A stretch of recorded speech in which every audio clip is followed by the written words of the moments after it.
This is Cold War Conversations. If you're new here, you've come to the right place to listen to first-hand Cold War history accounts.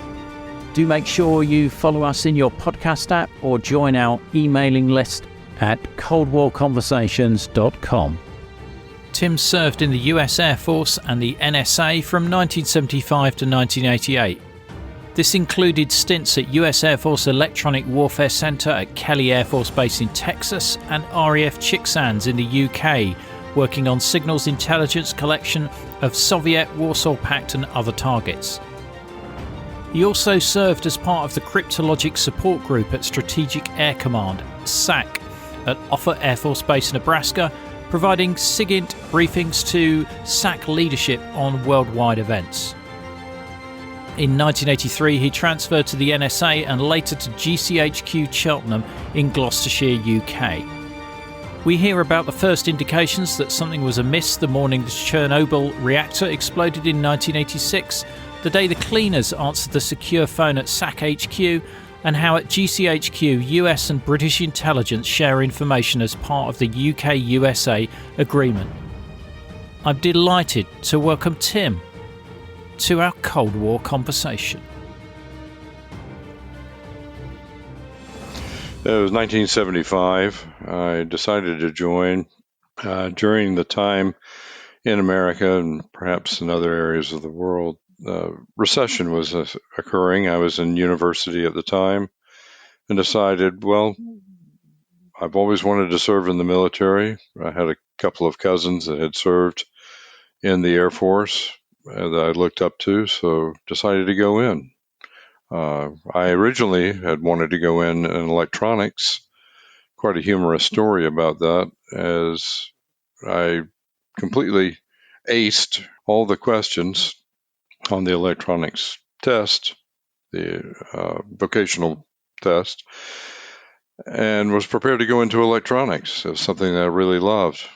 And I was doing fine until we got to the colorblind test. And that's when things went amiss and I failed it. So the interviewing sergeant said, you can't go into electronics.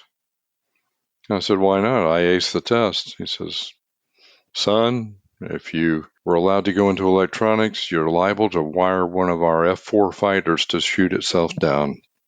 We have to find another career field for you. So that's when I was redirected to go into something called communications analysis. I had no idea what it was, but the more I read about it, the more it sounded great. Went into it and loved it.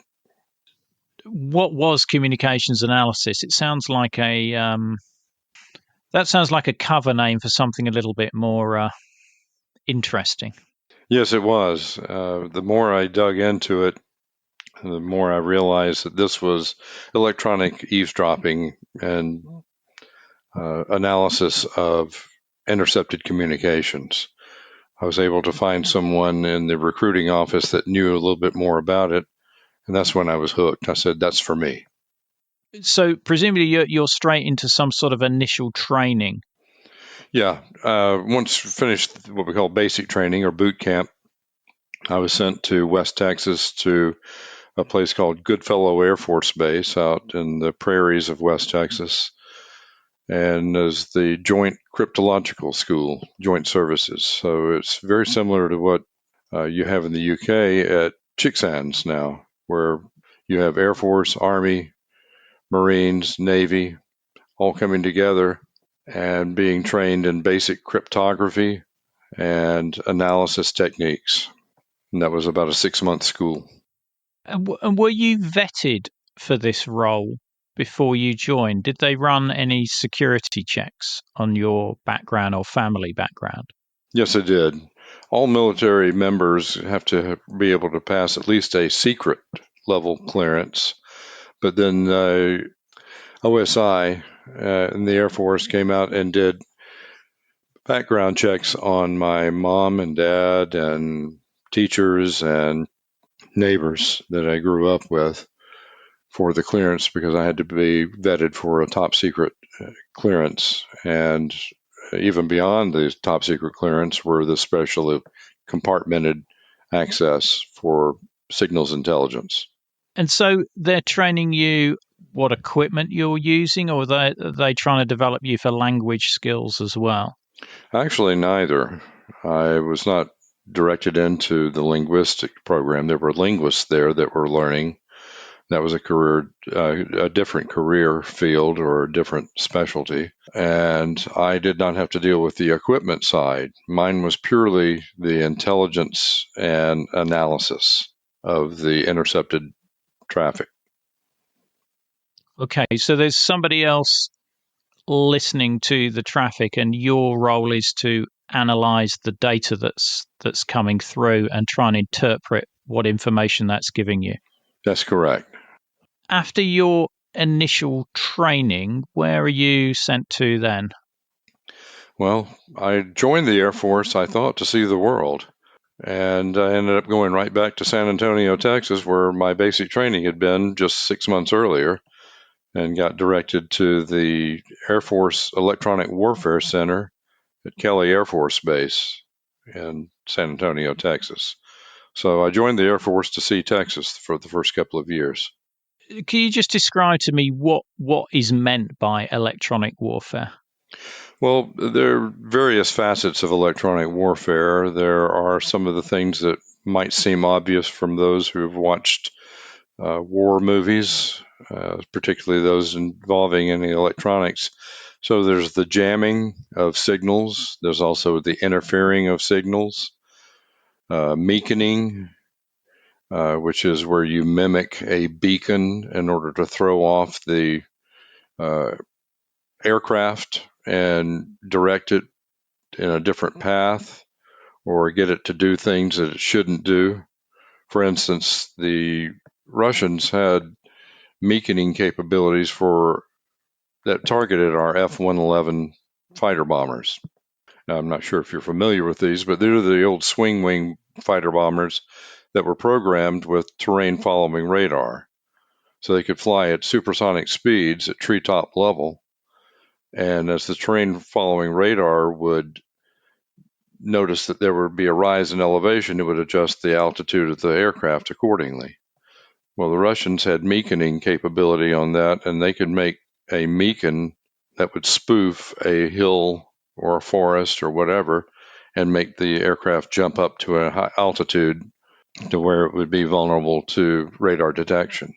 Also, there was other types of electronic warfare in terms of early stealth technology where you would try to lower what was known as the radar cross section of an aircraft using composite materials and paints and other types of devices on board the aircraft to shrink or completely block the radar signature that the enemy would see as they're tracking you on air defense radar.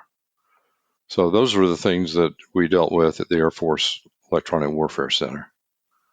Right. So even in the 1970s, the stealth technology was starting to be developed.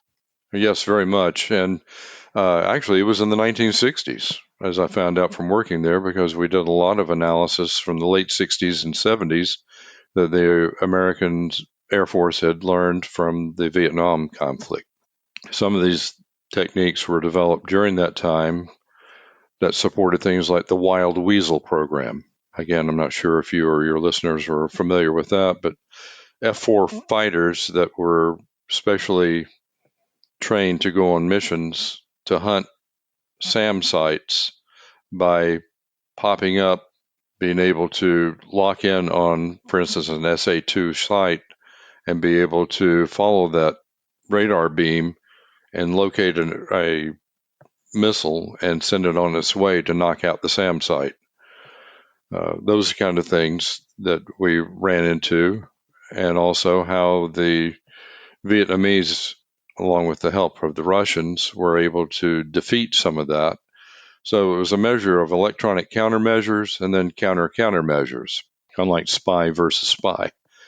As we would up our game, they would come up with countermeasures that would defeat that. So we would come up with countermeasures.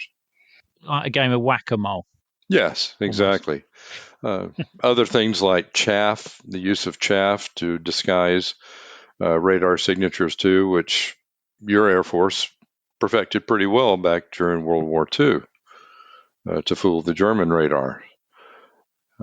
That was used heavily during that time, and also anything having to do with infrared signatures, how to mask or completely hide those. You mentioned with the Mekon earlier that the Soviets had managed to sort of spoof terrain to try and get the F-111s to come up above the radar. How did you get to find out that the Soviets had developed that technology? How were you gaining that information? Various means. Intelligence, even though my specialty was in SIGINT or signals intelligence, the things that we were trained in would be considered fusion analysis, where you take SIGINT, ELINT, electronic intelligence, also satellite overhead from the KH-11 satellites and other satellites that were used for intel collection, combined with HUMINT, that is agent reports. Fuse that together to discover various types of anomalies that would be happening. For instance, you may, in the case of trying to roll up on a particular air defense network in operation, you might notice that there's an extra station there on the network that wasn't there last week. They're referencing certain types of equipment that no one else seems to know about. Or you just happen to roll across something in your search through the frequencies that seems a bit odd, doesn't fit the mold for what you normally find in that frequency range. So you do research on it, start doing some direction finding, you pinpoint where the emanations are coming from, and then start doing analysis of what is this signal, what is it doing, and wow, in a case like a particular transmitter coming out of East Germany, you realize, wow, that's at the same frequency as our F-111 uses for terrain following radar. And then when more you study it, and then maybe even send in some, not boots on the ground, but maybe plimsolls on the ground to find out what's maybe there, you realize, oh, they're working on something to spoof that particular radar. So you might be directing, for example, the US military liaison mission in East Germany to have a sniff around. Yes. And the collection capabilities, even back in the 70s and 80s, for NSA, GCHQ, and our other allied organizations were pretty extensive. Of course, I've been out of that business for a number of years, but even back then it was enormous. We could actually go through, and if we suspected a activity on a particular area of the bandwidth for high frequency or very VHF, UHF, any of those areas, we could pinpoint that or give a range and go back to NSA or GCHQ and say, can you have a look between, say, 3,000 megahertz and 4,500 megahertz on this day, this time, because everything was just being hoovered up and taped. So they could rerun the tapes and then dump out the data to us, and we could find our golden nuggets that way sometimes. So there was a huge amount of data gathering going on even then. Yes. Onto magnetic tape. Yes. What would a day look like in that role at Kelly Air Force Base? Well, for the Electronic Warfare Center, we'd be going through what we call TAC ELINTs, or tactical ELINT reports of, say, a F-4 fighter or a C-130 mission that would be doing collection, and they would have anomalous signals that they would pick up, and we would log those into our mainframe computer. It was my first experience with computers as a whole. We had a Sperry Univac 2000 in the basement of the building that I worked in, and I got to be able to work with the mainframe for the very first time, to be able to enter data into the machine as well as do retrievals and searches. But it was pretty laborious. It's not like Googling now. You had to do a command line that was probably 25 to 30 characters long, submit that as a query, and then wait overnight for the computer to churn through all of its data and then spit out a report the next morning that you hope found what you were looking for. Or you found that you've got one character wrong in your command line, and Yes, yeah, that always happened. You come back with no results found. You go, I know there are things there. And then you look back at your query. That's the person that trained me said, oh, look, your next to the last character was a 7 instead of a Z. Oh, resubmit and then wait another 24 hours for the results.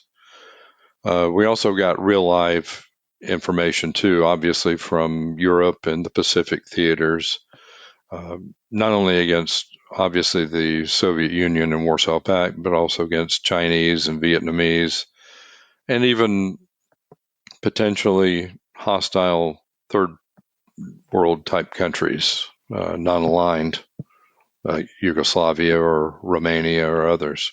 So it was a worldwide effort. yeah, because I guess in particularly East Germany, you've got in West Berlin, you've got the Teufelsberg and other installations there, effectively right in the heart of East Germany, and able to listen even as far, well, probably further afield than Poland as well. Never underestimate the reach of radio signals. That's one thing that I learned. It was amazing. Even from my posting after the Electronic Warfare Center in Texas, my next posting was to RAF Chicksands in Bedfordshire. And there we used the AN FLR9 or Flare 9 antenna array to be able to gather signals from deep into the Soviet Union and across the Warsaw Pact, even as far down as the Mediterranean, to be able to go after targeted sites and networks to glean whatever information we could. And it was always amazing to me the reach of HF radio, especially when the atmospherics were really good at certain times of the day. Yeah, was that the elephant cage? Yes, the elephant cage that sat on the hill outside of Chicksands. I'll share a quick story about that if you don't mind too. I remember being at the local pub in Shefford, the village outside of Chicksands, and having a conversation with a couple of locals that were keen to find out, what are you Yanks really up to there? Can you tell us? So I decided to, as you'd say, take the mick out of them. And I said, well, it's a big electromagnet. They go, electromagnet? They were intrigued. I said, yeah, it's a giant electromagnet. We test it from time to time. Well, what's it there for? I said, well, we have intercontinental ballistic missiles, and so do the Russians.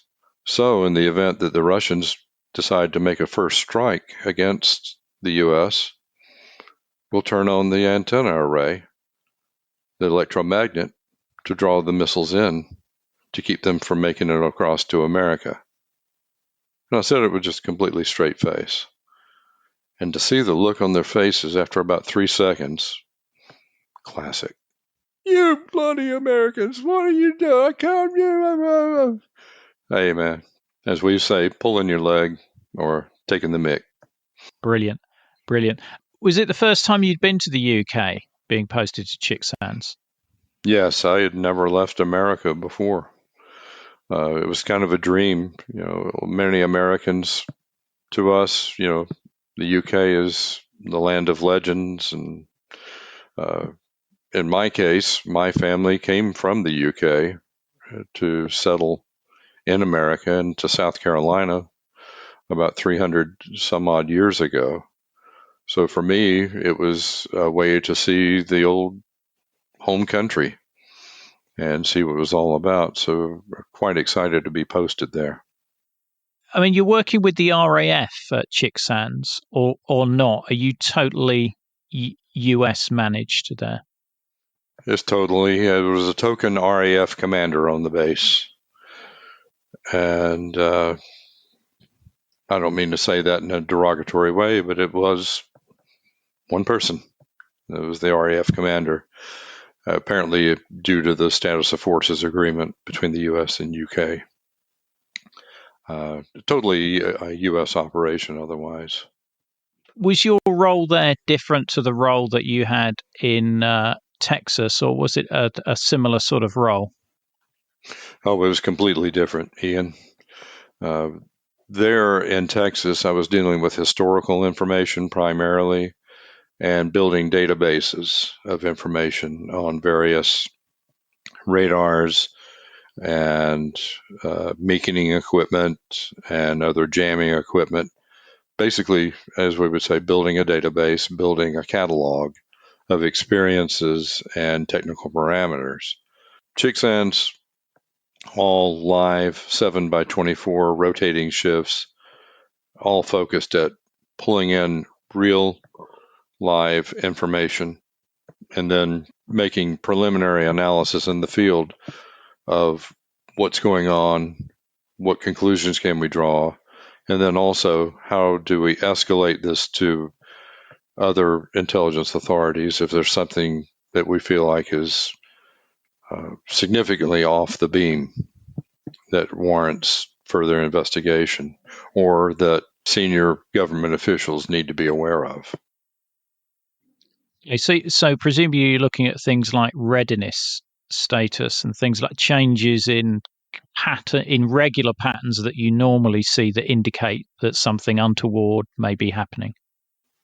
Yes, in fact, the word indicate was part of our primary focus, and that was indications and warning, or INW.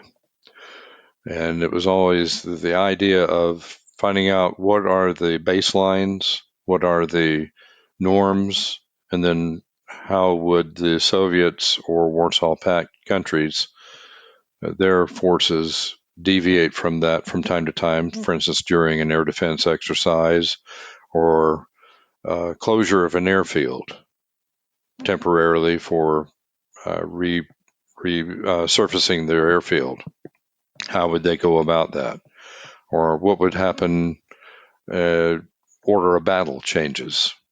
You might find, for instance, a station on a particular network sharing weather reports back and forth with their control headquarters. And then one day you come in and there's a new station on the network using these call signs. You break the call sign, you realize he doesn't belong on the network. He belongs over in this group. And then you realize, okay, is this something that is going to be regular or is this just a one-off? Could it be due to a deployment or does this represent a true change in order of battle? I mean, you're there when solidarity is legalized in Poland. So Yes. what are you seeing in terms of Soviet changes and Warsaw Pact changes in status during that period? I happen to be thinking about this morning, getting ready for our podcast. And it was quite a tense situation in 1979 when solidarity was on the rise, Lech Wałęsa, Gdansk shipyard protests. It emulated much of what people had seen in 1968 with the Czechoslovakian invasion by the Warsaw Pact. In fact, one of the senior NCOs that was over my particular shift was talking to me about that because we had brought some of the evidences that we were seeing from my particular section. And we were chatting among ourselves as we were sending reports back to the US and UK authorities. And he made the comment, he says, this looks just like what happened in 68. We saw all kinds of deployments going on, not only by the Soviets, obviously, but the East Germans, the Czechs. And even internally, we saw quite a number of reactions or preparations by the Poles. They thought they were being invaded too. And there were tons of indications that they gave that they were shutting down or stopping flow of information that could be used by Warsaw Pact against them. Were you seeing indications then that the Polish army may have fought if they'd been invaded? Well, certainly, I'm not sure about the Army itself, but certainly the Polish Air Force. Give you an indication that we saw is that the Polish Air Force stopped sending out weather reports for all their airfields at some point. At one point, they were hourly. Then they started going to a 3-hourly, and then back to then the 6-hourly. And then as things ratcheted up, we noticed that they would send the station identifiers and then nulls for the rest of the weather reports. It was an indication that they were hunkering down. They were going to do something. We didn't know what, but it certainly gave indications that they were ready to be invaded. They thought it was imminent. And that was one of the indications I personally watched. Wow. Because around that time is the Soviet invasion of Afghanistan. Is there Right. a lot of noise you're seeing round about then, even though it's occurring Yes. sort of away? Can you just tell me what you were seeing regarding that? Right. As you said, in that area of 1979, we saw early indications that the Russians were probably going to go into Afghanistan. There were a lot of flights by VDV, the paratroopers, practicing and then making flights out towards Kabul and into staging areas around Kazakhstan, that area, to the point where it was pretty obvious that something was going to happen. We just didn't know to what scope. Was it going to be a quick strike and then back out? Or was this going to be a full-blown, we're taking over the country type thing? But we saw indications up to probably 4 to 5 months earlier that this was happening. The irony is, as we pass these reports up, our own State Department refused to believe that it was going to happen. Well, you can only tell them, can't you? You can. Well, that's the only thing that you can do in intel is you can ring the bell, but you can't always get people to answer the alarm or to act upon it. And that's the thing that we had is we had different levels of alert that we could send in terms of our reports. We had, for instance, we had what were the normal everyday sort of reports that we sent out called Klieg lights, from the German word Krieg. And these Klieg lights were just, we saw this. This is unusual. Pay attention. But they were just very quick, almost like a chat would be now. And when Klieg lights started flying, then it would turn into what we would call a spot report. And that would usually be at least at the secret level or higher, when we would say, well, something really serious is going on. And then the next step up from that would be the critic, which is, this is something that the president needs to know, the prime minister needs to know within the next 10, 15 minutes. This is something that we could go to war over. Obviously, critics didn't happen that often, but certainly when things were happening in Poland and Afghanistan, critics were issued at times. If I recall rightly, the fear with Afghanistan is this could be a precursor to a wider move into the Gulf. Mm-hmm. That was the fear at the time, and that's why we weren't really sure if they were just going to go in, secure the place, and then pivot and go southward to the Persian Gulf, or just what was going to happen. We did know that the Russians came and they meant business. They weren't there just to come in and wave the flag, do something ceremonial. They came in with their crack troops, and they had been practicing for months. And when they did go in, I mean, how quickly did you know that sort of the previous government had been decapitated and that they'd brought in new people? Were you picking sort of stuff up like that real time? Not so much that. Primarily, just what we saw were the military troop movements, particularly of the Air Force. Since my being in the Air Force, all of our tasking was directed at the air assets of the Soviets and Warsaw Pact countries. Around about that time was was it the Iranian hostage crisis around about that time as well?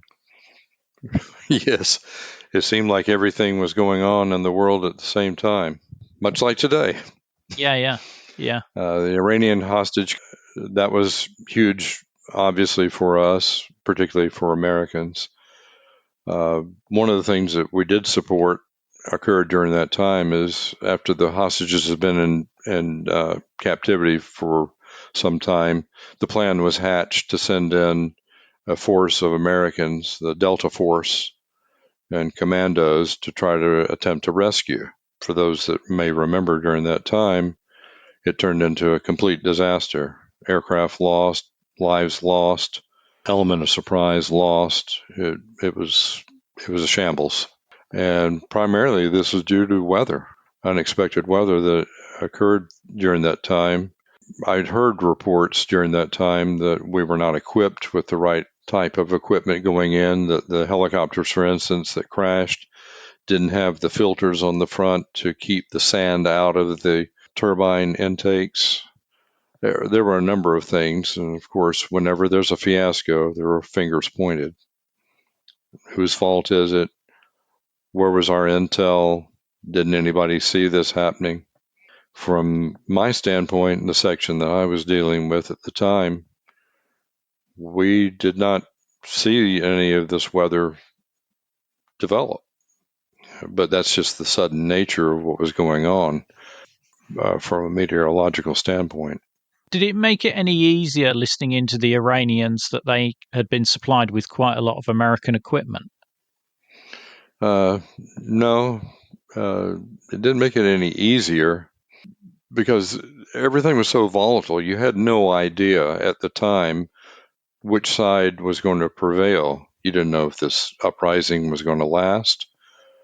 Were there any elements in the Iranian Air Force, for instance, that were still loyal to the Shah that might counterpunch and come in and reset things to some sort of semblance of normalcy? So as things were up in the air about our hostages, things were up in the air generally about Iran itself. Did you have any situations where you had false alarms? Sometimes the Soviets would test out new encryption systems for encrypting their regular types of traffic, such as air defense tracking or weather broadcasts or other types of data that they would send. So we were always on the lookout for these when they would do these tests, because these were very highly visible and they required us to take particular actions. We had to raise our level of awareness and our level of vigilance of tracking this. We would also record the systems as we were getting them in. And even though we could not read anything more than the first few groups, we knew that this was a test of a particular encryption system that the Soviets would run periodically, like once a quarter or once every few months. So it was a significant event, so we were always on the lookout for any changes to that. Well, what we would find occasionally is that in the course of doing some of the collections, and I would be on watch sometimes when this would happen, one of the operators that was doing the intercepts and would flag me and say, "Oh, I've got something here. Looks like maybe encrypted." And he would start plugging it into the teletype machine, and this was all high-speed printer, and we would see all these figures coming through, and sure enough, it looked like it was encrypted. It wasn't the normal traffic coming through. And we would go page after page after page with it.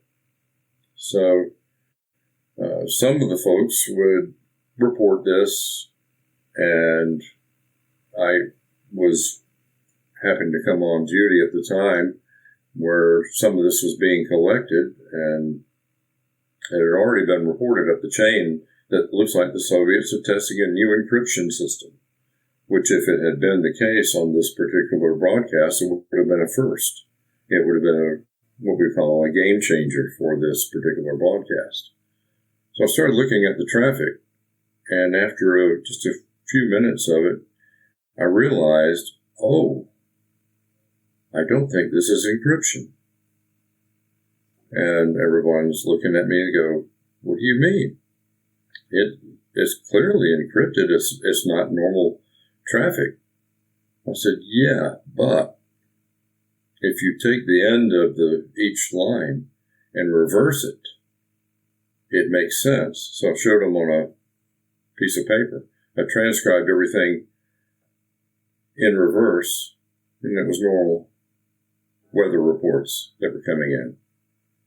What had happened is the Soviets, just like we had, whoever had loaded on the tape for these broadcasts was running the tape in reverse.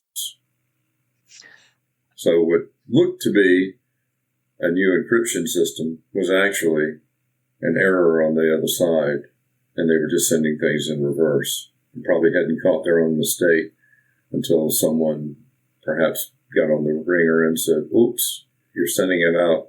We can't read it. Brilliant. Brilliant. You're at Chicksands from 1977 to 1981. What's your next posting?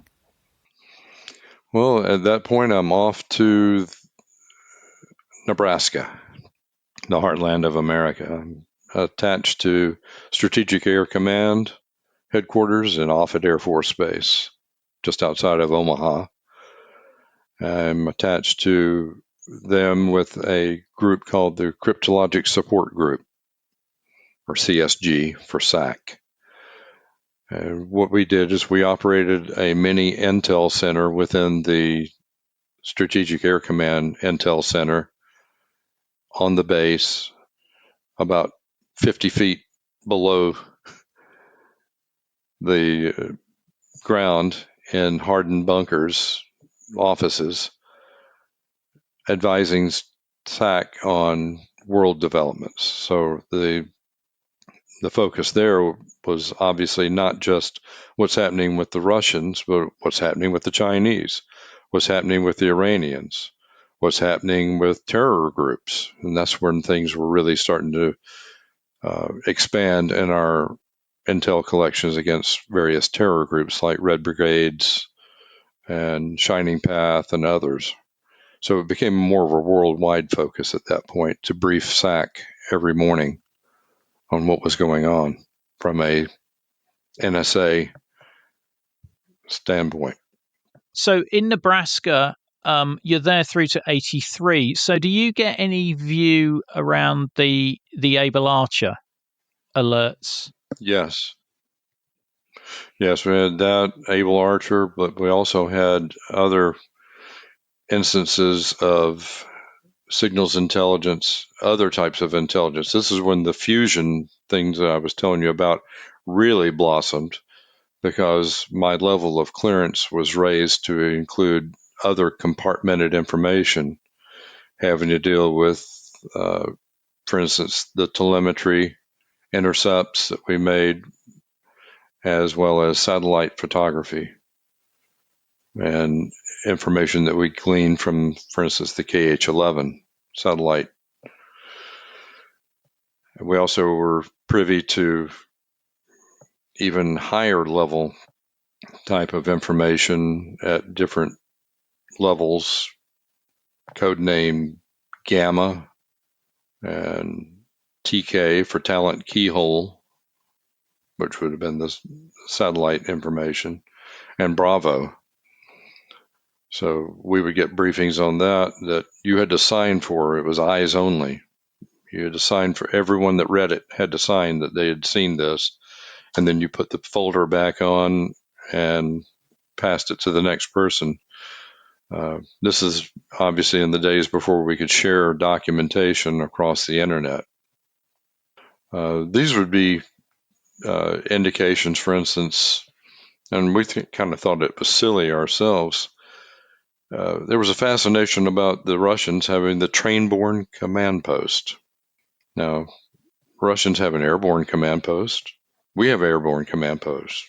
The RAF has airborne command posts, but a train-borne command post, that was very secretive.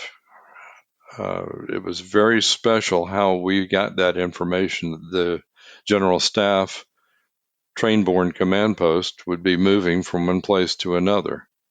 And sometimes within this folder, you would look in there and there would be a one sentence.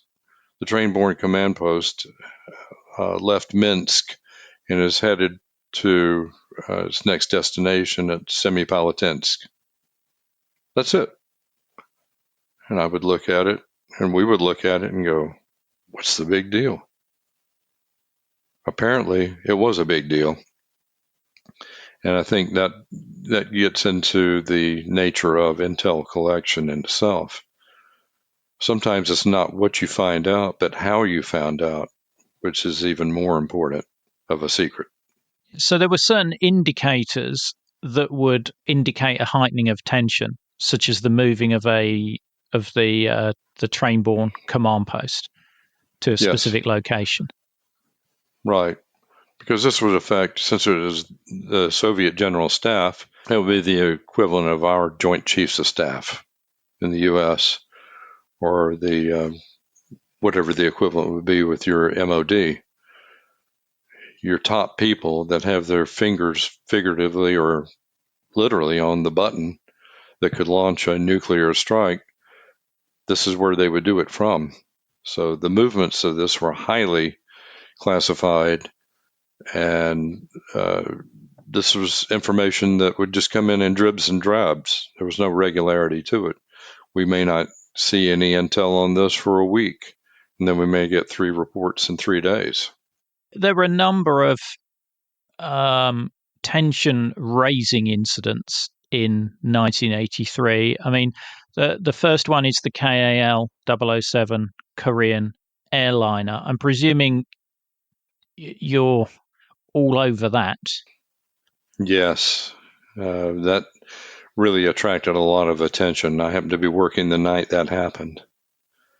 We were looking at the intel reports coming in, trying to piece together what was going on, trying to understand what was happening.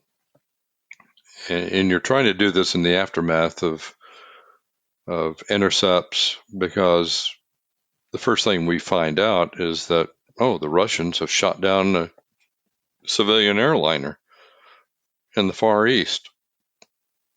And why? Why did they do this? So there was a lot of going behind and filling in forensically, if you will. What happened? How did they deviate from course? Why did they deviate from course? And then looking at the intercepts of the Soviet air defense system, looking at the tracking that went on. For instance, the ground radars that were tracking both the aircraft and vectoring the fighters towards them, but also the air-to-air intercepts, and they're talking to the control tower, what they're seeing, what they couldn't see, and trying to make sense of all that. It was a very confused picture, as you can imagine. At some point, we just, on one hand, yes, it's a tragedy. I don't know, 269 people dead, including a congressman from my area in Georgia was on board that flight. On the other hand, it makes your enemy look more human, because you realize our perception of the Soviet Air Force, for instance, was these were the mighty Soviet Air Force. They were the Klingons in Star Trek terms. They were the great adversary, the people that were against us and wanted our annihilation from the face of the earth. They were mighty. They were invincible. And then you realize, oops, they're very human. And you also understand, too, you get an insight from the incident like that in terms of the psychology of how they would go to war in a real situation where that wasn't a civilian airliner they were shooting down, but perhaps a B-52. that their command and control and their decision-making abilities on the fly were terrible compared to ours or the British or anyone in the NATO realm. They thought that this was one of the American RC-135 flights aimed at gathering signals intelligence and ELINT and all the ints there. And I think when you're talking about hearing those radio transmissions to their control, and at one point I think the Soviet pilots asked to say, are there any lights showing on the aircraft, like porthole lights, and there aren't, and they misidentify it as one of these flights by the sounds of it. I'm presuming that's what the conclusion that you came to. Yes, and that's what they did. Is like, this happened at night, so they were relying on the any silhouetting that could have happened against, for instance, any star field behind it or anything was negligible. So they were looking at the nav lights on there.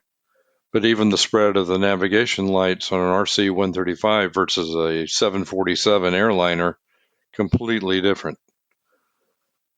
So it pointed to a picture of ineptitude on the part of their pilots. It also pointed to the fact that when the Russians gave an order to their people, they were not used to being questioned. When they were given the order, shoot it down. Apparently they didn't question it and went ahead and launched the missile. But yeah, mistaking an RC-135 for a 747, I think a well-educated 5-year-old could have told you that the two planes didn't look anything like each other. There was another incident where there was a US Navy exercise into the Sea of Okhotsk during that period. And at one point, US aircraft overflew Soviet territory, whether by accident or design. I guess those sort of incidents give you, as you were saying, really valuable intelligence as to how their air defenses are going to respond to any potential war. Very much so. And of course, they do the same thing to us. And now you hear about it on the news, things that would have been at the secret level when I was working back then. I see them now on Reuters or Daily Mail online. Oh, Soviet Bear bombers flying near the Shetlands. RAF fighters chase them off. Ooh. And I go, I've been doing that for 50 years or more, or longer. That happens every day.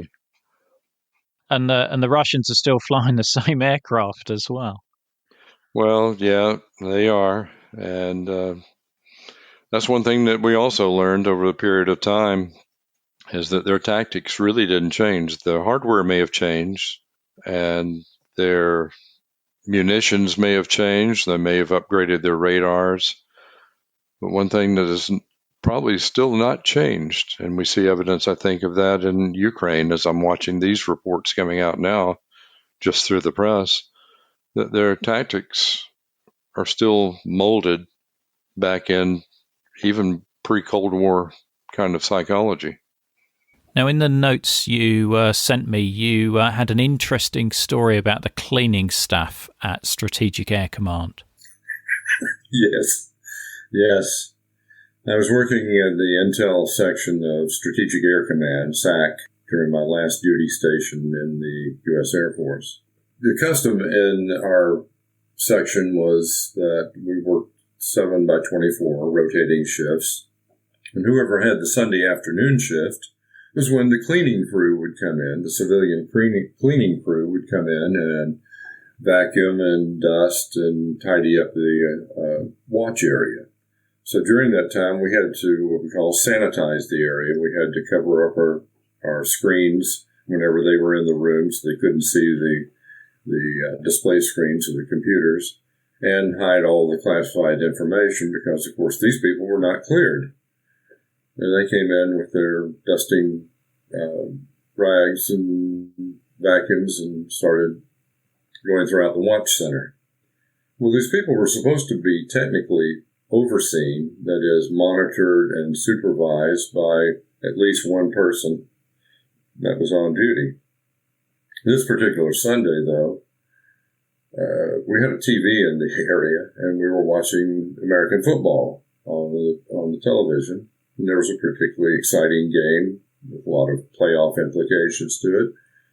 So we were focused more on the TV set, and no one noticed that one of the cleaning crew had gotten into the next room, which was normal, and was cleaning in there in an unsupervised capacity. What happened to be that the secure telephone rang in the other room. And the cleaning lady thought, well, this is a phone, I'll pick it up. So she picks up the phone and says, hello?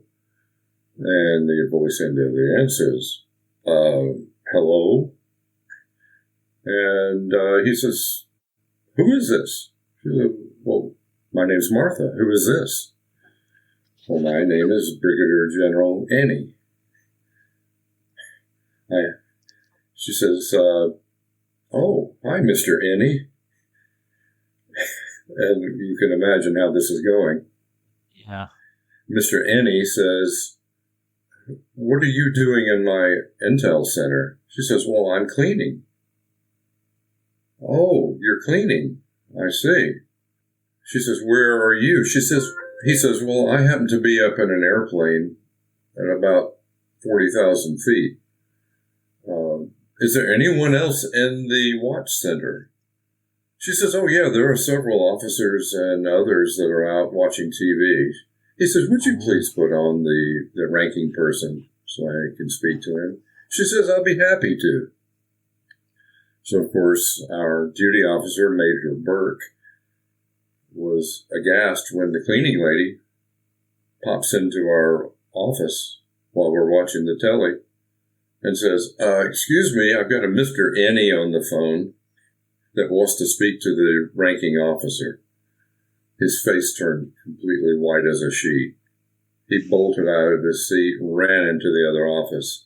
We couldn't hear what was going on, but just based on the mannerisms and the nonverbal posture of Major Burke, you could tell he was getting quite a tongue lashing. So we came back in, and obviously from there on out, we had to make sure we kept an eagle eye on any and all of the cleaning personnel from there on out when they came in to clean the office. Because General Annie happened to be up in the Looking Glass Airborne SAC headquarters plane as the duty officer that day, and General Annie ran a tight ship. So this was something that we were the laughing stock of the whole unit for weeks after this. Yeah, I can imagine you got a number of calls later asking to speak to Martha. Yes, exactly. In fact, we wondered if she was just a plant, possibly, that had been put in there. How did Burke fare in his future career? Oh, he made it to Light Colonel eventually. This wasn't too much of a stain on his careers, apparently, because he did get promoted during the time I was there. Let's just say he was on the bubble after that. Yeah. Were you also tracking Soviet activity in the Pacific? Yes, this happened during my time at SAC headquarters as well. We had to do the morning brief for General Annie, who later got his second star, became Major General Annie. And he would come in at 5:30 every morning for the morning brief. So we would rush around and get all the intel together for the briefing. And it was a worldwide briefing because, of course, Strategic Air Command had a worldwide posture for the nuclear deterrent for the U.S. forces. So every morning at 5:30, we would rush around and get all the intel reports from everywhere. And it would be a combined type thing. We would have SIGINT reports. We would have reports from CIA, DIA, other sources, sometimes British intelligence. and brief the general on what's going on. At this particular morning, we had a recon flight of Tu-95 Bear bombers, naval configuration, that flew out from the Vladivostok area and were flying out towards our carrier group out in the Pacific that was on exercise. Now, in the SAC Intel headquarters, we had old-style world maps with plexiglass. And what we would do is use pinstriping tape. And we would use different colors or thicknesses of the tape to plot the positions of either satellite tracks or, in this case, reconnaissance flights occurring in various parts of the world. Well, at the end of the flights, we would put little notations and double hash marks showing that the flight ended at a particular area.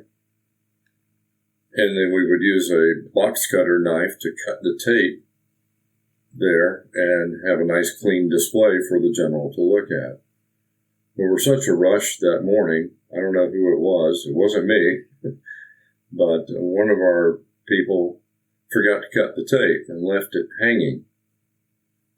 So you see this flight leaving Vladivostok area, headed out over the Pacific towards the carrier group, and then as a big coil of pinstriping tape just hanging there on the map. And it was left there as the briefing began. So our duty officer is briefing the general on everything that's going on, and they had to do this with no notes, by the way. General Ennie was a stickler for, you are to memorize everything and give it to me like an extemporaneous speech. So he's going along and he's describing this particular flight, and then the general just happens to notice, as he's talking about the recce flight out over the Pacific, he says, that Tu-95, been out there a long time, looks like. Do you think he has enough fuel? And the colonel that was doing the brief was puzzled. He says, sir, I don't follow you. He says, well, according to your map, he looks like he's been out there circling for a long time. Is he being refueled? And the colonel turns and looks at the map, and sure enough, there's the pinstriping tape, and there's the coil hanging off. It looks like this Tu-95 has been circling there for hours and hours and hours. So, of course, no one wanted to laugh, but it was a laughable moment again. And from that point on, of course, we always made sure that the tape was cut and everything was clean before the briefing started. So that was Major General Ennie having a little fun at our expense once again. You've got Soviet leaders dropping like flies round about this point. Were you picking up much intel on the situation in the Soviet Union with that regard? It became a bit comical because SAC, of course, they're the primary nuclear deterrent for the U.S. Armed Forces. We're sitting 45 feet under the ground in these concrete offices. You could go downstairs and see the big map boards. You can see where all the submarines are located around and what the readiness of the various ICBM sites are. So you're really living there. If your finger's on the trigger, this is the trigger. This is what's going to launch. SAC, of course, had a great interest in, well, who's running the Soviet Union? Is it Andropov? Is it who? And they thought NSA would make assessments of this. Well, NSA generally doesn't make those kind of assessments. CIA would, because that's what they're tasked with. So on numerous occasions, as the situation was getting muddier in the Soviet Union, we would get periodically asked by the duty officer at SAC in the Intel Center, well, who's going to take over? we would reply back, we don't know. Well, call NSA and find out. Well, I got into an argument with one of the duty officers one evening. Didn't get heated, I didn't think, but I pushed back and said, "Sir, NSA doesn't make those kinds of assessments. That would be more CIA, and I don't tree up to them. I don't care. I'm telling you, I want to know what NSA thinks." So we'd get on the secure phone, call the duty officer at the National Secure Operations Center at Fort Meade and say, "Well, I've got this SAC colonel that's asking me who's going to succeed in drop off." And I'll get cursed at. "We don't do that kind of assessment. Why are you calling me about this?" "Well, I've got this colonel, sir." "I don't care," because I'm talking to a civilian, high-ranking civil servant, who's saying, "I don't care if it's a general that's calling. We don't make those assessments, and you can tell him that." So hang up the phone, go back to the colonel. "Sir, the duty officer at NSOC says, we don't know, and we don't track that." And this would go on and on and on because they didn't want to take no for an answer. Yeah. They thought we had some sort of magic keys to the kingdom. Yeah. I mean, you were describing there the SAC command center. It gives me an image of like something out of Doctor Strangelove. Is that not? Is that an exaggeration, or is it like a big screen with all the readiness there, or something a bit like Mission Control for an Apollo mission? It's a little, well, it's kind of divided. For one thing, in the main mission control area, it looks just like NASA for a space launch.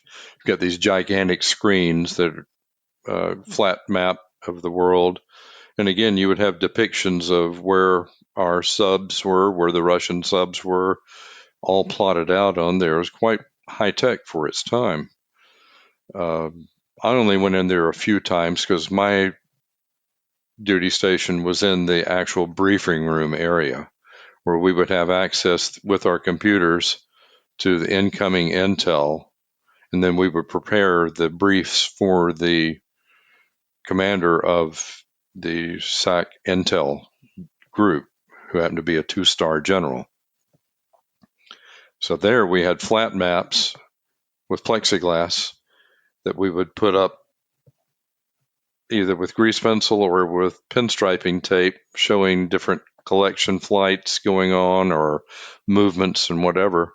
And we would brief the briefing officer, who would in turn then brief the 2-star general and his staff every morning at 5:30 of what was going on, and then help them field questions from that 2-star. Were you involved in any missile alerts or anything like that? Sometimes we would be, when the Soviets would be doing drills with their strategic rocket forces, SRF, when they would be placed on alert, or when their airborne command posts would be practicing going through nuclear drills. Of course, as they escalate, we escalate. So many a times when these situations would occur, or when we would see movements or get intel reports of movements of the strategic rocket forces deploying from one area to another, this would be of high interest to SAC, very much so, and as well as any of the senior officers of the general staff. So you mean any movements of the general staff of the Soviet army? That's correct. Did the Soviets warn you of any missile tests or anything like that, just to keep the temperature down? Not to my knowledge. There was very little indication that I ever got personally, and I think this mirrored a lot of the experience of the people that I worked with, is that the Soviets would be very surreptitious about what they did. And if they did any sort of back channel type of warning, It was certainly not apparent to us. We just assumed that they were our adversaries and that they would give no notice of an attack. You can imagine, the climate as it was in the Cold War, that both sides were on a level of heightened vigilance against each other. So there was a lot of suspicion and a lot of, figuratively, fingers on the trigger. Which was one of the reasons why you had that looking glass system where you always had an airborne command post just in case there was a surprise strike. Mm-hmm. Yes, very much so. So you end your posting to Strategic Air Command in Nebraska in 83. What was next for you? From there, I left the Air Force. That was my final Air Force posting after 8 years in. At that point, I was wanting to make a decision. I'd completed my university degree in my own time. Therefore, I was eligible to go into officer training school, and I had applied twice, but didn't get selected either time. At the same time, I put feelers back to NSA, to the people that I had been working with over the years there, saying that, well, if I don't get selected for officer candidate school, could you use me there? Well, I had a pretty good reputation already built up with the folks at NSA, so they said, yeah, we'll take you on a New York minute, as we say. And they did. For those of us that may not know what the NSA is, what does the NSA do? Well, it's a national security agency. It's roughly the equivalent of your GCHQ, Government Communications Headquarters. It's headquartered at Fort Meade, Maryland, which is about halfway between Washington, D.C. and Baltimore, Maryland, on the Army post there. NSA is tasked with the gathering mostly military type intelligence worldwide. It is primarily tasked with the electronic collection of information by means of various things like satellites, ground stations, and that sort of thing. The U.S. Armed Services components that are dealing with intel collection operationally report into NSA. So, for instance, when I was in the American Air Force, I was with the U.S. Air Force Security Service. Our equivalent with the Navy was the Navy Support Group, and then the Army Intel Corps. All of these reported operationally into NSA. Operationally, NSA would task us with collection against certain targets, command centers, networks, that sort of thing, to glean information on various sites. For instance, when I was at Chicksands, we had weather reports for certain airfields that were such high importance that hourly we had to send in weather reports that we intercepted and forward those up to NSA, which would then also be disseminated out to Strategic Air Command, Strike Command at High Wycombe, Supreme Allied Command Europe and Brussels, and others, giving indications that these are some of the top targets, and this is what their weather reports are doing right now. And then others of lesser importance would be on a 3-hour or 6-hour basis. So all that was controlled by NSA, even though we wore the uniform of our particular branch of the service. So you, with the Air Force, you're part of the web, but the NSA's the spider in the middle. Would that be a decent analogy? Yeah, that's pretty nefarious sounding, but yes. How did your role work at the NSA? We didn't have the intel coming in. We had to search for it. And how we searched for it was through the internet. But it wasn't called the internet then. It was called DARPANet. It's the precursor of the internet. And we had a terminal that we could get onto, and we could contact CIA, DIA, NSA, GCHQ, and we would have access to certain reporting that was going on. We could submit a query, or we could get information that would be released through that. That was our magic terminal. And little did you know what that was going to morph into. Had no idea that I'd be balancing my checkbook and ordering things for Amazon on top of that, using some sort of device like that. In fact, I was the administrator for our account at CSG SAC, so I controlled everybody's access and also was responsible for making sure that that our terminal was online all the time, which would be comical because every morning at 2 a.m, our crypto cards were supposed to be changed out so that we could sync up with the host server back at Langley at CIA. And sometimes the comm center person would forget to change out the crypto card, so we would have nothing but gibberish all over the screen when we tried to pull up things. So we had to go to the comm center and knock on the door. Have you changed the crypto cards yet? Oh, okay. And then they would change the crypto card, and suddenly the screen would change from gibberish to actual text and reports coming in. I love, the stories of sort of bureaucratic incompetence in those sort of situations. I always find amusing. Perhaps less so if it was, something really serious.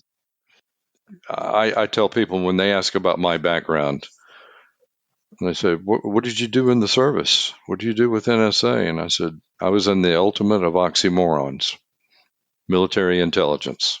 And if you've been in Intel, you'll know what I mean, if you're familiar with it. I haven't, but I've heard a lot of stories that echo your experiences. We talk a lot about you looking at the Soviets. Were you also keeping an eye on the Chinese to see what they were up to? During my time at NSA, I happened to be working the Chinese desk.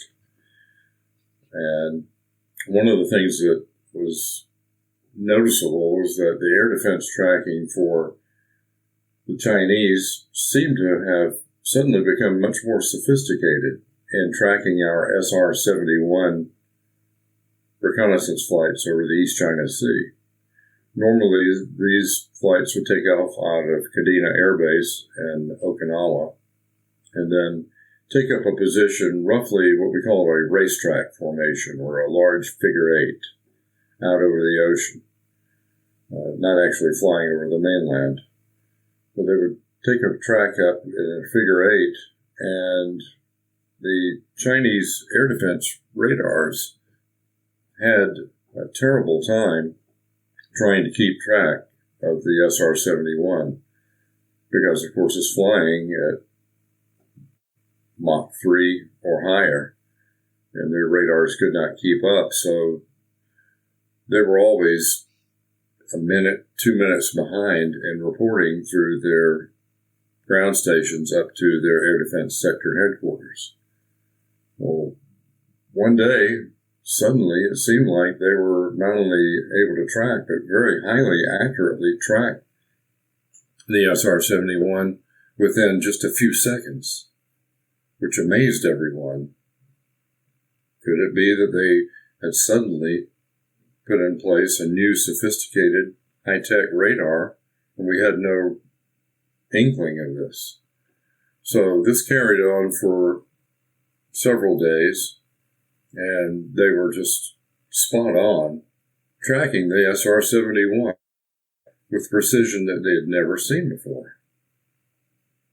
So, instead of issuing a report about possibly new sophisticated radar for the Chinese, one of the analysts said, well, hang on a minute. Let's try something. He had a hunch.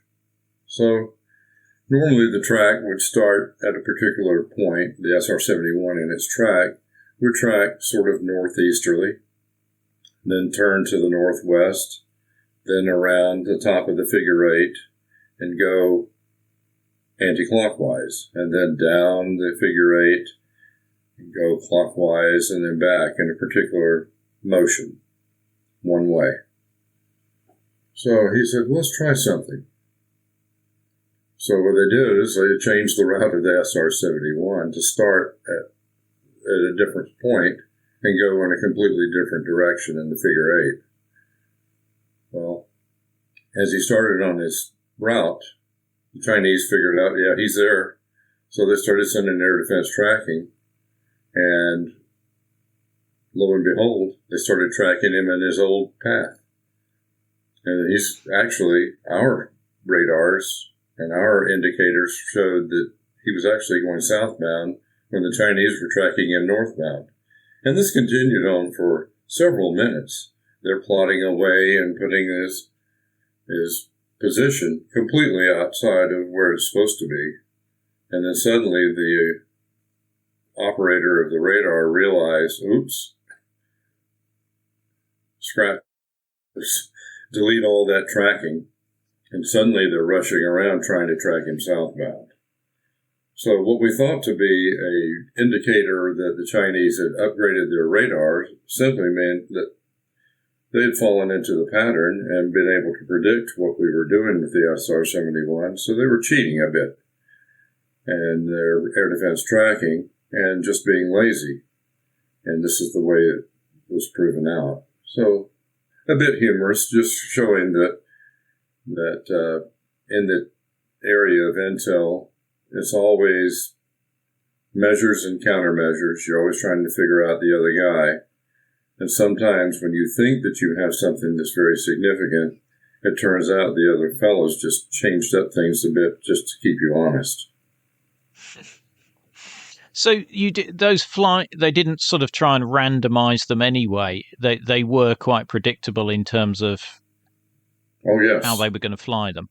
Right. It becomes so predictable that the Chinese simply just knew what time he'd be on station, ran a couple of radar sweeps to notice that he was there, and then just started filling in the blanks based on habit, not actual tracking. At our expense, once again. Can't read it.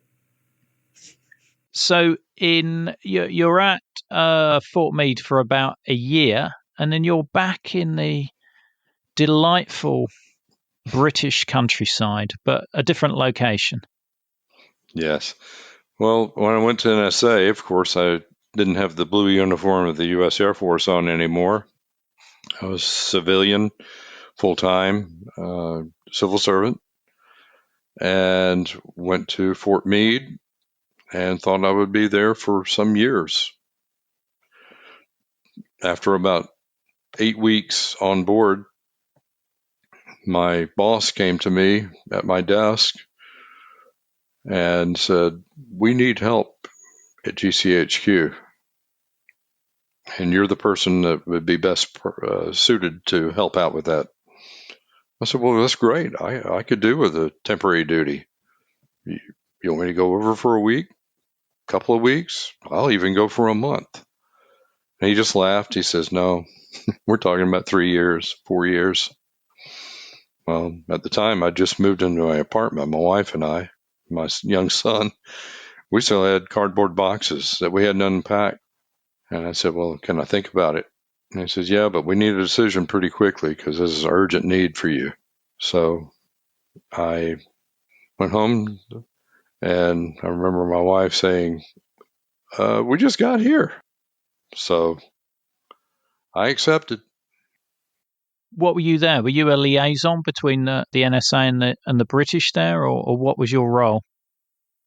Yeah, we worked side by side with British civil servants as well as U.S. military that had been assigned there, primarily U.S. Navy, a couple of Air Force, also Royal Navy, and RAF personnel were assigned there. Of course, all the service people were in civilian clothes. There were no uniforms. And I was attached there kind of as a joint operation to assist with the intel collection and analysis. Except this time we were gathering it from more than one site. When I was at Chicksands, we did what Chicksands was tasked with. When I was at GCHQ, we got the intel feeds from Chicksands, but we also got them from RAF Digby, from Edsel in Scotland for the U.S. Navy site there, San Vito, Italy, U.S. Air Force collection site, plus Berlin and others. So it gave even a wider range it was almost like being at SAC headquarters, but at least we could do intelligence analysis as well. That was what we were tasked with. So I had a British boss and a U.S. boss. How was that? Well, it got to be interesting at times. Most everyone got along very well. Everyone played nice in the sandbox. But there were times where sometimes, for instance, there were times when our British boss would say, well, I know that you work for NSA, but you're operationally under our controls, so we're going to go this direction with this particular project or analysis. And so we would advise our compatriots back across the pond, hey, I know I work for you, but I'm operationally under this person, and he and his great white chief have decided we're going this way with this, just advising you.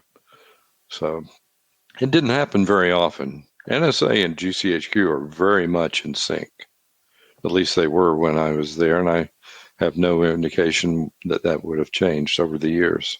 I realise you can't speak about specifics, but would an example with your British boss in the scenario that you just described, where he or she believes that there's a path worth following that's more in the British national interest rather than the overall interest? Well, certainly when it came to things like the Falklands, that would be a prime example. At the outset of the Falkland conflict, there was a lot of wondering on the British side, since America had not declared for either side, who are you going to back? We were allies with the Argentinians, but we were also allies with the British. And at the time, there had been no public announcement or indication of either side asked for our help. What are we going to do? So we were told in no uncertain terms that if America throws in with the Argentinians, you need not come to work. You will not be allowed in the office. You might be declared persona non grata and frog marched to Gatwick to get on a flight back to America. Luckily, that never happened. But such was the state of things at the time that, we're kind of hanging in the balance. That was an interesting divergence during that period, because I think there was a belief that the Soviets were giving the Argentinians satellite information. Yeah, I don't know that we ever got any corroboration of that. I know that the Argentinians did ask for American help. And I think there was a time, I don't think it lasted long, but we kept them at arm's length. And finally the decision was made, no, you instigated this. We have a lot longer and closer relationship with the British. That's who we're backing. Were you around when the Chernobyl reactor exploded in 1986? Yes, I happened to be working the morning of. Yes. Wow. Can you tell me what you were seeing? Yes, we had noticed some things very peculiar very early on coming out of what we call the Carpathian Military District. We were monitoring weather broadcasts in the area, and normally the station out of Lviv sends upper air reports every 6 hours, and they're standard WMO type of upper air reports going up to certain altitudes. These are taken by weather balloons. There's nothing top secret or classified about them. It's just these stations would all around the world send upper air reports as part of the WMO gathering and sharing of information. On the military broadcasts, however, they also included these and tried to encrypt the station number, which was their clever way of trying to maintain some sort of level of secrecy. But we were tasked to capture these reports and report them up to GCHQ and NSA and other users, because obviously it would give us an indication of what would be going on in that area should something were to go into some sort of a conflict or even just an exercise. However, the morning of Chernobyl incident, what we noticed is that the station at Lviv began broadcasting upper air reports in a very strange format that we'd never seen before. For one, they started sending these off hours as opposed to the regularly scheduled times. Normally, they would send them on every 6-hour kinds of schedules, but what they were doing were sending them hourly, which was highly unusual. Second, that the format of the upper air reports were much longer than what we had normally seen. That is, there was more data.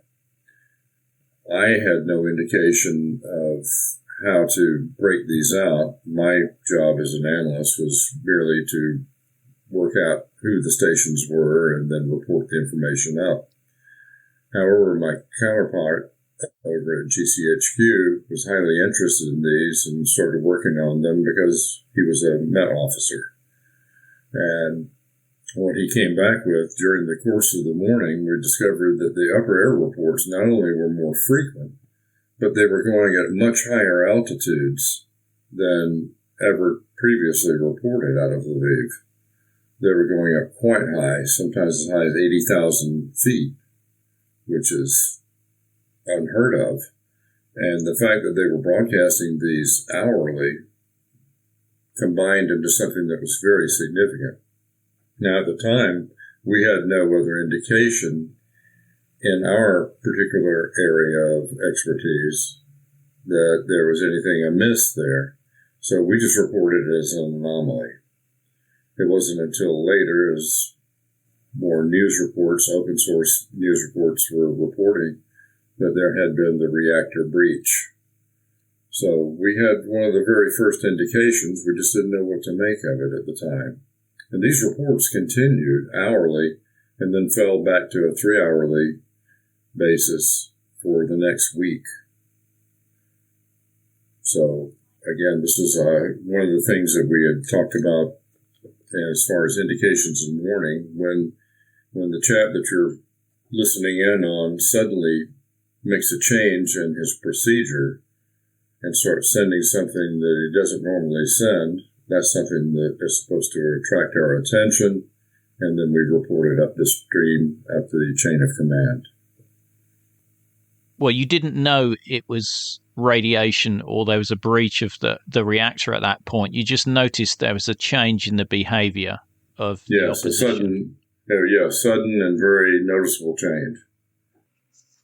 So while you're at GCHQ, I mean, this is the point at which the Soviet power and the communist governments in Eastern Europe start to show signs of weakness because, just going back to solidarity, I think in 1983, martial law is ended in Poland, and Jaruzelski realizes that he's got to allow solidarity to exist to just be able to run the country.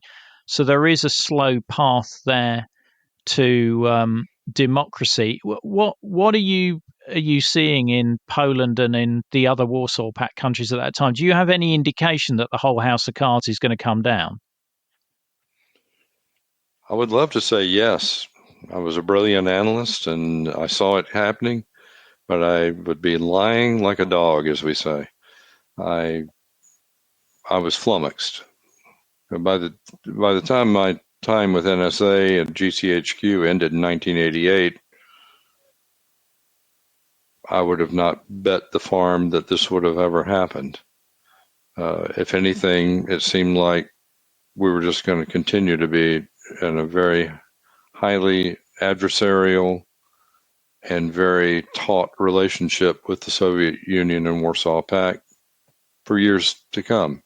No indications that this was going to crack, that there was any rumblings or anything that we saw. And of course, remember, we're looking primarily at the military side of things. I was not involved with a lot of analysis in terms of what was happening within the civil structures of these countries at all. So I would really need to qualify my answer by saying that. There may have been, but I just wasn't privy to that kind of information. Well, you weren't around in 89, so you can be excused, Tim, for not foreseeing. Well, I remember seeing what was happening, and I thought, I never thought I would live to see this day. Really. Yeah. I had indications that it could have possibly happened because, again, as I said earlier in our interview, that there were indications that the big bad Soviets were not only human, but they were very flawed in terms of their structures, in terms of their thinking, in terms of their doctrine. It was always, to me, it wouldn't take much, like a house of cards, for the Soviet military to one day someone get the idea that this is not to be. Is there anything else you want to add, or any sort of anecdotes that we've missed out? You must have some choice stories knocking around there. Going back to my time at NSA, I was not there very long, only not even a year on site at Fort Meade. But going back to the bureaucracy of things, which was to me always comical. After about 6 days on site at NSA, I had my own desk. I had a regular phone and a secure phone on my desk. I was working my tasks and getting used to being civilian. My secure phone rings. I pick it up. This is Tim Weekly. And this is Human Resources. You failed to show up for your language proficiency test this morning. I go, language proficiency test? I had no idea I was supposed to be. Oh, yes, you were supposed to be here at 8 o'clock for your language proficiency test, and this could affect your employment with the agency. This is a very serious thing. So I'm getting worried. Well, no one told me. I got no indication. Can we reschedule? Yes, we can reschedule you. Can you come in tomorrow morning at 8:30? This is urgent. We need to take care of this during your first week with the agency. Yes, I'll be there at 8:30. I'll be there with bells on, as they say. Then I thought,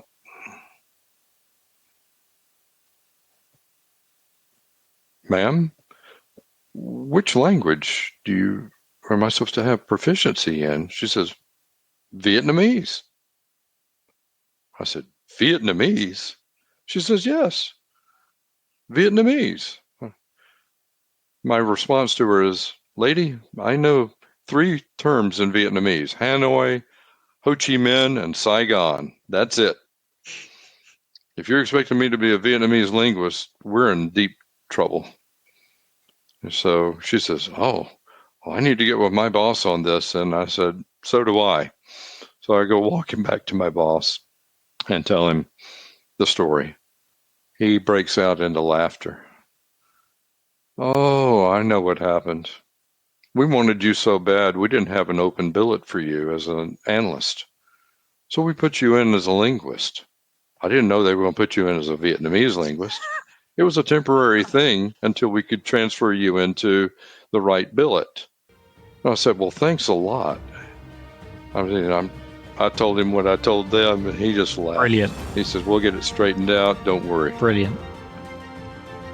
Don't miss the episode extras such as videos, photos, and other content. Just look for the link in the podcast information. The podcast wouldn't exist without the generous support of our financial supporters, and I'd like to thank one and all of them for keeping the podcast on the road. The Cold War conversation continues in our Facebook discussion group. Just search for Cold War Conversations in Facebook. Thanks very much for listening, and see you next week.